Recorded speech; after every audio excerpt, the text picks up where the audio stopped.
আপনারা তো দেখলেন একদম এখানে ড্রোন থেকে আরম্ভ করে এভরিথিং আমরা ইউজ করছি। সম্পূর্ণ সায়েন্টিফিক মেথডে আমরা কেন্দ্রীয়ভাবে এটা মনিটর করছি। আপনারা দেখতেছেন, আপনারাও দেখতে পারেন। আমাদের ত্রয়োদশ জাতীয় নির্বাচন যেমন সুন্দরভাবে সম্পন্ন হয়েছে, আপনারা দেখেছেন, সারা দেশবাসী দেখেছে, বিশ্ববাসী দেখেছে।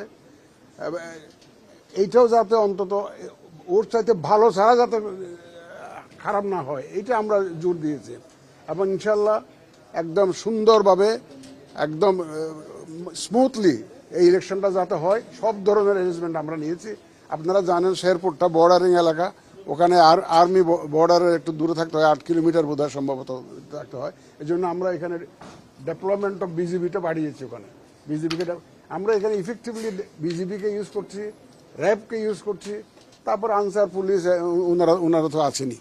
তা আল্লাহ রহমতে সকাল থেকে আমি সকাল 7:30 থেকে মনিটর করছি, কিন্তু আমার বাসায় ওই যে প্রথম রিপোর্টটা পাই 7:30টার সময় যে আমাদের যে শান্তি শৃঙ্খলা আছে কিনা। Then I also talk to the deputy commissioners of the 2 districts, যে আইন শৃঙ্খলা পরিস্থিতি কেমন। ওনারা যা রিপোর্ট দিয়েছেন সম্পূর্ণ স্বাভাবিক আছে, মানুষ নির্বিঘ্নে আসছে, ভোট দিচ্ছে। আপনারা জানেন বাই ইলেকশনে একটু সাধারণত একটু টেন্ডেন্সি থাকে ভোটারের টার্ন আউট কম হয়, তারপরে দেখা যাক যা হয় আপনারা দেখতে পাবেন। তো মানুষ শান্তিপূর্ণভাবে আসছে এবং শান্তিপূর্ণ পরিবেশে ভোট দিচ্ছে, শান্তিপূর্ণ পরিবেশে তারা নিজ বাড়িতে ফেরত যাচ্ছে। ইলেকশন বলতে সারা বিশ্বতে যা বোঝায়, ইন্টারন্যাশনাল স্ট্যান্ডার্ডে যা বোঝায়, সেটা আমরা দেখাইতে চাই এই জাতি। এটা আদালতের এখতিয়ার, সাব জুডিস ম্যাটার, এগুলো আদালত সিদ্ধান্ত যখন যেরকম দেয় আমরা সেইভাবেই ব্যবস্থা নেব। এটা আদালতের ব্যাপার, এটা আমাদের কোনো নিয়ন্ত্রণে নাই। এখন এটা নিয়ে এখন কথা বলতে চাই না। ওটা সরকারের সাথে আমাদের বসতে হবে, অনেক আলাপ আলোচনার ব্যাপার আছে, আইন কানুন এই যে অধ্যাদেশ হয়েছে এগুলো পাশ করার ব্যাপার আছে। সবকিছু মিলিয়ে সার্বিক পরিস্থিতি বিবেচনা করে পরে আমরা একটা সরকারের সাথে আলাপ আলোচনা করে একটা সিদ্ধান্ত পরে কমিশন সিদ্ধান্ত নেবে।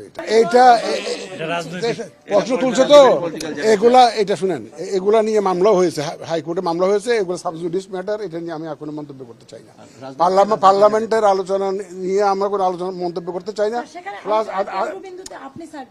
না এটা একটা আদালত মামলা হয়েছে, তো হাইকোর্টে মামলা হয়েছে, যেটা হাইকোর্টে বিচারাধীন বিষয়, সেটি ব্যাপারে আমি কোনো মন্তব্য করতে চাই না।